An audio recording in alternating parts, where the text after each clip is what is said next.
নাহমাদুহু নুসাল্লি আলা রাসূলিল কারীম আম্মা বাদ ফাউযু বিল্লাহি মিনাশ শাইতানির রাজীম বিসমিল্লাহির রহমানির রহিম।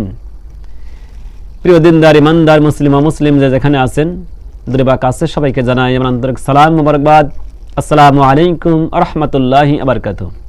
কথায় আছে যার যেমন বুঝ দাড়ি কেটে রাখে মোষ। আজ বুঝবিলাই বুঝবি কাল, কপাল থাপড়াবে আর দিবে গাল। এই কথা কেন বলতেছি? আজকের বিষয় একটু ভিন্ন। শুনবো বুঝবো কিন্তু মানবো না। আজকের বিষয় হলো শুনবো জানবো বা বুঝবো কিন্তু মানবো না।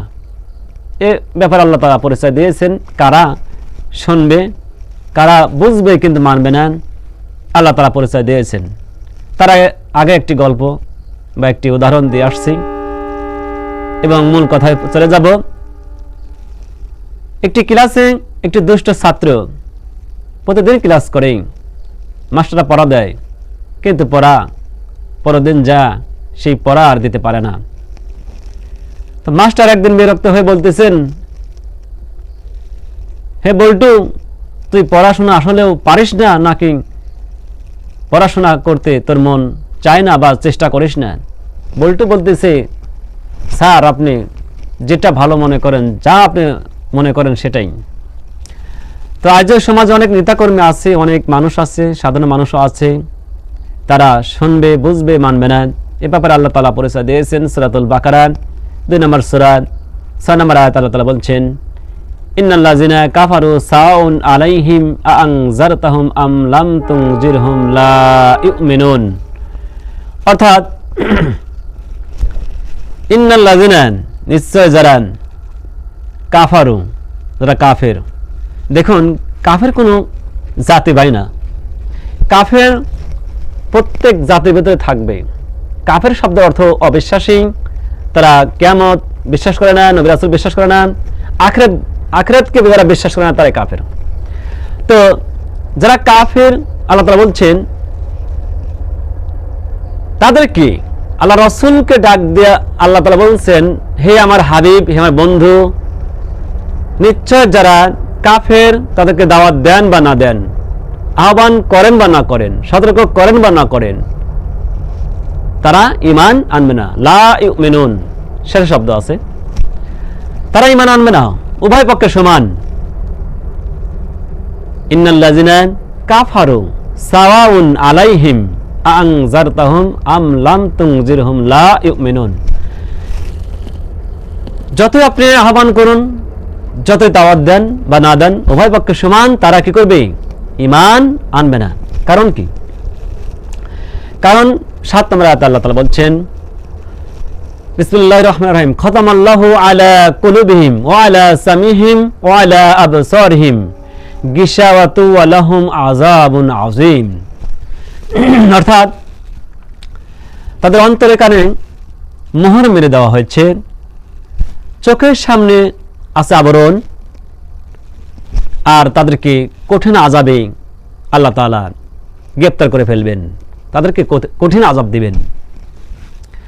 এই মোহর মারার কথা বিভিন্নভাবে বিভিন্ন মুহাদ্দিস কেউ কেউ বলছেন যে অন্তরের ভিতরে তালাবদ্ধ, কেউ কেউ বলছেন হয়তো মরিচা ধরে গেছে, যা ভালো কথাগুলো অন্তরের ভিতরে ঢুকবে না।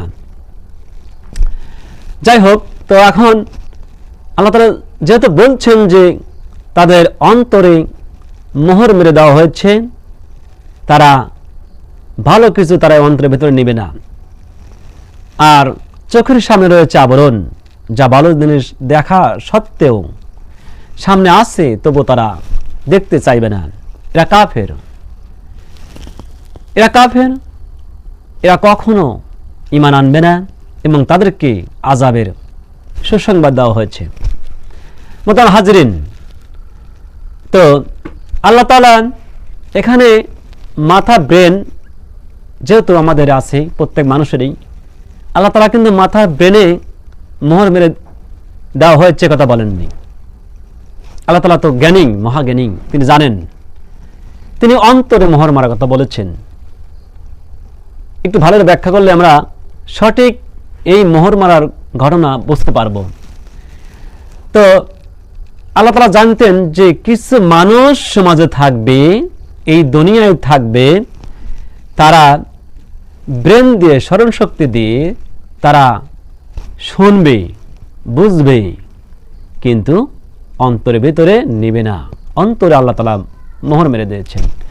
এই জন্য বলছেন যে অন্তরের ভিতরে মোহর মারা, তালাবদ্ধ করা অন্তরের ভিতরে।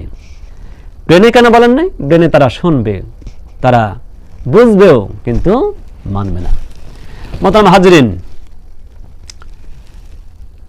আজকের এই বাংলার জমিনে শুধু নয়, তামাম পৃথিবীতে যত নেতাকর্মী আছে, দেখা যায় তারা ধনী পরিবারের বা তারা একটা বংশ মর্যাদা আছে, কিন্তু যারা হুজুর আলেম উলামা যারা আছে, যারা বিশিষ্ট ইসলামী স্কলার আছেন, তো অধিকাংশ মানুষ গ্রাম মহল্লায় গরিব ঘরের সন্তান এবং হয়তো বয়সে ছোট, কিন্তু নেতারা হয়তো কোনো ধনী ঘরের বংশীয় একটি নেতা।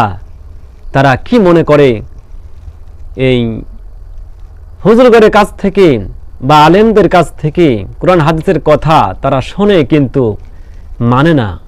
তারা কি ভাবে, কি ভাবছে, হয়তো কারো মনের খবর তো জানা যায় না।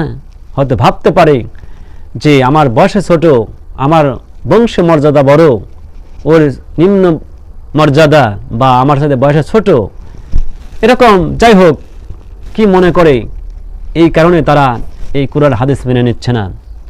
তো আমি বলতে চাই, যারা এইসব মনে ধারণা পোষণ করে,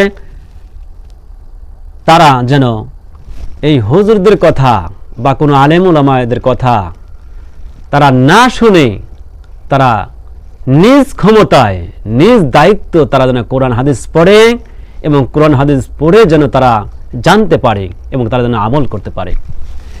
কারণ আপনি যেহেতু বংশ মর্যাদা ছোট হবে, খাটো হবে, সম্মানে আপনি আঘাত পাবেন, এই জন্য হয়তো হুজুরদের কথা বা ছোটদের কথা মানতে আপনার সংকোচ মনে হয়। তাহলে আপনি নিজে কোরআন পড়ুন, নিজে কোরআন বুঝুন, তারপর আমল করুন। মোহতারাম হাজরিন, যে কথা বলতেছিলাম যে আমরা শুনবো, বুঝবো, মানব না, আল্লাহ তাআলা এর পরিচয় দিয়েছেন তারা কাফের। কাফের শব্দের অর্থ কি? কাফের কারা? কাফের হলো আখিরাতের অবিশ্বাসী। আল্লাহ রাসূল ছিল, তারা একথা মানতে চায় না, পরবর্তী শাস্তি হবে, জান্নাত জাহান্নাম আছে, একথা তারা বিশ্বাস করে না, তারা কাফের। এক কথা, যারা অবিশ্বাসী তারা কাফের। এই যারা কাফের, এই তারাই এই শোনে, বোঝে, কিন্তু মানে না, সম্মানে খাটো করা হওয়ার জন্য বা সম্মানে আঘাত লাগবে জন্য। মোহতারাম হাজরিন, আজকে এ পর্যন্তই। আমি বোঝাতে পারছি কিনা জানি না, তো যতটুকু বোঝাতে পারছি যে আসলে শুনবো, বুঝবো, কিন্তু মানব না। এরা কারা? এরা কাফের। এদের অন্তরে রয়েছে মোহর মারা এবং কানে তাদের শিলাবদ্ধ, চোখে আবরণ সৃষ্টি। এরা শুধু শুনে যায়, কিন্তু ওরা মানতে চায় না। মোহতারাম হাজরিন, আজকে এ পর্যন্তই। ওমা আলাইনা ইল্লাল বালাগ ওয়া আখিরি দাওয়ানা আলহামদুলিল্লাহি রাব্বিল আলামিন। দেখা হবে অন্য একদিন অন্য বিষয় নিয়ে। আসসালামু আলাইকুম।